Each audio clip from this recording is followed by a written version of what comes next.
내게는 늘 지고 다니는 큰 슬픔이 하나 있습니다. 여러분이 그것을 알아주었으면 합니다. 이는 내 마음 깊은 곳에 자리하는 큰 고통이며 나는 한 번도 거기서 벗어나 본 적이 없습니다. 이는 결코 과장이 아닙니다. 그리스도와 성령께서 나의 증인이십니다. 바로 이스라엘 백성에 관한 이야기입니다. 내가 메시아께 저주를 받더라도 그들이 그분께 복을 받을 수 있는 길이 있다면 나는 조금도 주저하지 않고 그렇게 하겠습니다. 그들은 내 동족입니다. 우리는 더불어 자랐습니다. 그들에게는 없는 것이 없었습니다. 동족, 영광, 언약, 계시, 예배, 약속들. 더욱이 그들은 메시아이신 그리스도께서 태어난 민족이기도 합니다. 그리스도는 모든 것을 다스리는 하나님이시며 영원히 그러하십니다. 하나님께서 뭔가 일을 제대로 못하신 것이 아니냐는 생각은 잠시라도 품지 마십시오. 문제의 발단은 많이 거슬러 올라갑니다. 혈통에 따른 이스라엘 사람이라고 해서 처음부터 다 영에 따른 이스라엘 사람인 것은 아니었습니다.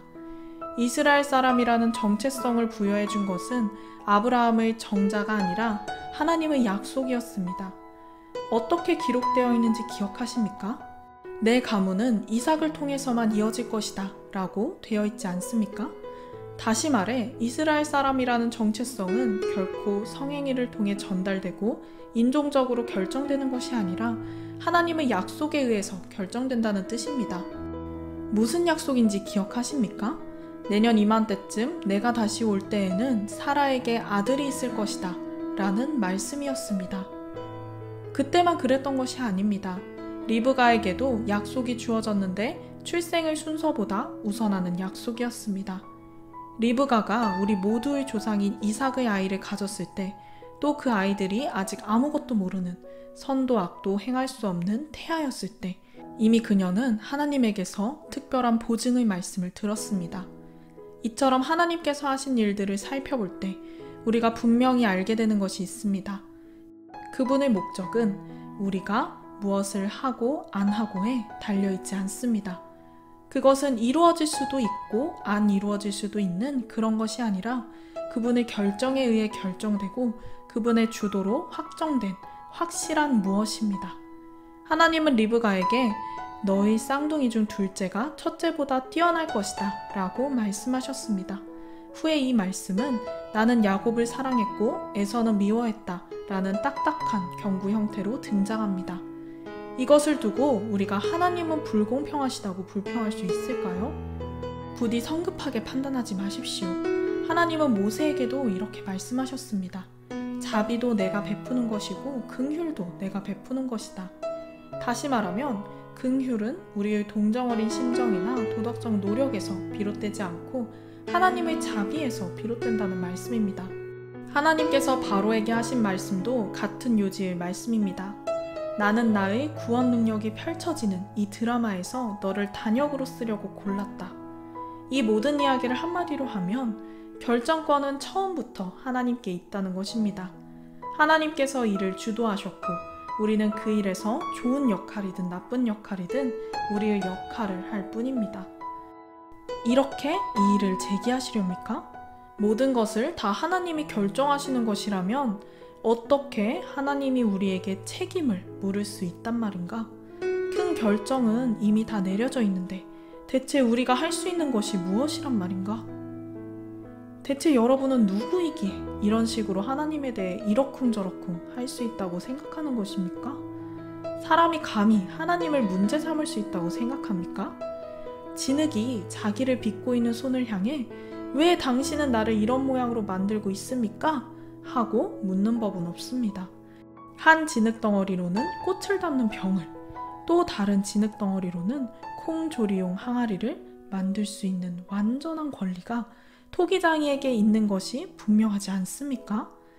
하나님께서 당신의 노여움을 보여줄 목적으로 한 모양의 도기를 특별히 고안하시고 당신의 영광스러운 선을 보여줄 목적으로 또 다른 모양의 도기를 정교히 제작하셨다는 것에 대체 무슨 문제가 있을 수 있겠습니까?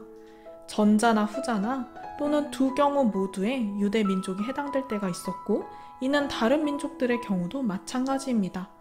호세아가 이를 잘 표현해 줍니다.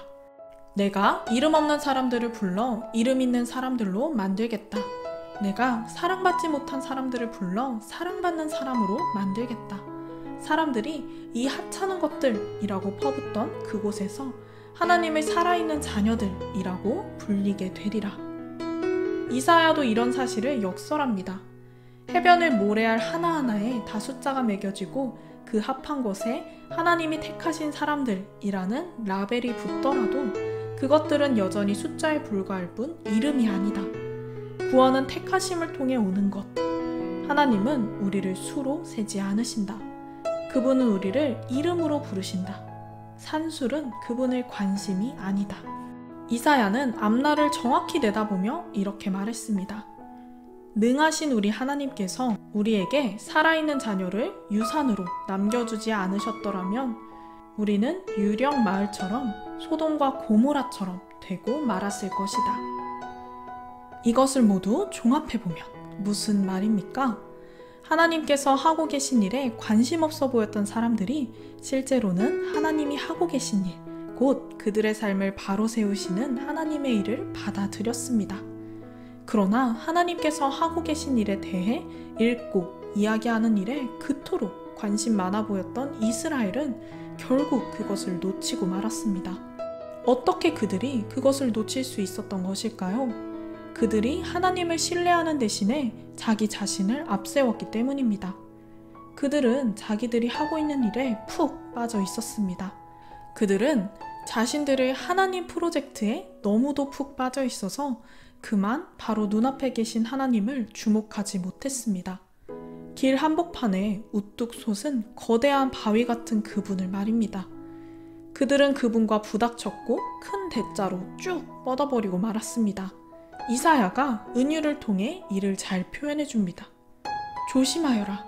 내가 시온산으로 가는 길에 큰 돌을 놓아두었다. 너희가 피해 돌아갈 수 없는 돌을 두었다. 그런데 그 돌은 바로 나다.